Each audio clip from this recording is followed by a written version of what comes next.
লাগা।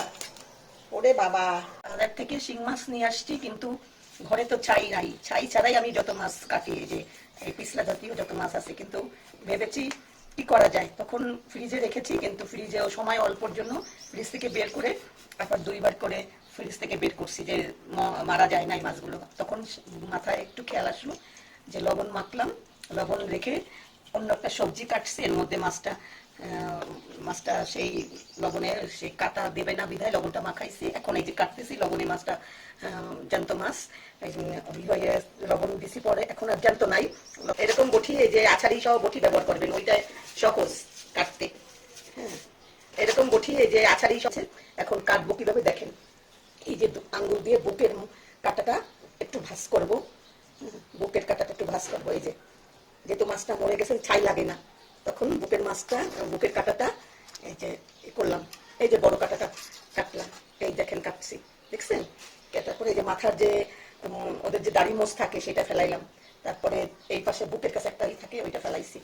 এরপরে লেজা কাটারে ফেলাইলাম। এখন এই মাছগুলো তো আবার সাদা করতে হবে। কি করে সাদা করব? এগুলো আমার মেয়ে ওই পাশে মাটির যে সরা আছে সেটাতে সে সাদা বানাবে।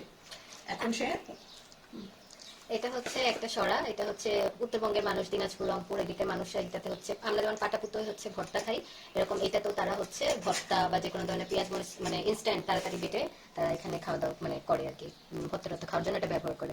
তো হচ্ছে আমরা বেসিক্যালি পাটাপুতো আছে, আমাদের ব্লেন্ডার আছে, তো ওইখানে আমরা মশলা এগুলো বেটে থাকি। এইটা আমরা ইউজ করি বেসিক্যালি হচ্ছে এই যে মাছ টাছ পরিষ্কার করার জন্য, বিশেষ করে এই যে শিং মাছ। এটা হচ্ছে আপনি দুইভাবে পরিষ্কার করতে পারবেন, এটার সাথে হচ্ছে ঘষা দিয়ে, আর আরেকটা হচ্ছে আরো ইজিলি হচ্ছে যে আপনি দেখছেন, এটাকে আমরা অনেক সময় মাজুনি বলে থাকি। মাছটা দেখছেন কি জ্যান্ত, এখনো জীবিত আছে মাছটা, মাথা কাটার পরেও নড়াচড়া করছে। তো হচ্ছে স্টিল ব্রাশ বলে এটাকে, অনেকে মাজুনিও বলে। এটা দিয়েও, এটার সাহায্যে দেখেন এটা সাদা হয়ে গেছে একেবারে, পরিষ্কার কালো ছিল কিন্তু, হ্যাঁ এটা একেবারে সাদা হয়ে গেছে। আর স্টিল ব্রাশটাও একদম নতুনটা ইউজ করবেন, এটা আলাদা একটা মাছের জন্য, একটা হচ্ছে মাছের জন্য আলাদা ইউজ করবেন। আর শিং মাছ আমরা কেন খাই? শিং মাছের আসলে অনেক উপকারিতা আছে। এক হচ্ছে শিং মাছ হচ্ছে আমাদের শরীরের রক্তের হচ্ছে সরবরাহ করতে সাহায্য করে, মানে হিমোগ্লোবিন যেটা বলে, হিমোগ্লোবিন বাড়াতে সাহায্য করে শিং মাছ। তাছাড়া পাশাপাশি হচ্ছে আপনার যদি কখনো পেট খারাপ হয়, পাতলা পায়খানা হয়, তখন দেখবেন আপনি যদি হচ্ছে ইসে যান, ডক্টরের কাছে যান, ডক্টর আপনাকে সবসময় বলবে যে শিং মাছ দিয়ে পাতলা করে ঝোল খাবেন, তাহলে পেটের বা ডায়রিয়া জাতীয় যে সমস্যাগুলো তাড়াতাড়ি ভালো হয়ে যাবে। আর গর্ভবতী মায়েদেরকেও আমরা হচ্ছে শিং মাছ খাওয়ার জন্য বেশি করে অনুপ্রাণিত করে থাকি, কারণ হচ্ছে আচ্ছা, গর্ভবতী মায়েদেরকেও আসলে শিং মাছ খাওয়ার জন্য অনুপ্রাণিত করে থাকে ডক্টররা, মিডওয়াইফরা। তো দেখা যায় হচ্ছে এই সময় যদি শিং মাছের তরকারি খান, তাহলে প্রচুর পরিমাণে শরীরে হচ্ছে রক্তের চাহিদা, মানে রক্ত তৈরি হবে শরীরে, এবং যার কারণে আপনার হচ্ছে রক্ত স্বল্পতা বা অ্যানিমিয়া জাতীয় সমস্যাও দূর হবে।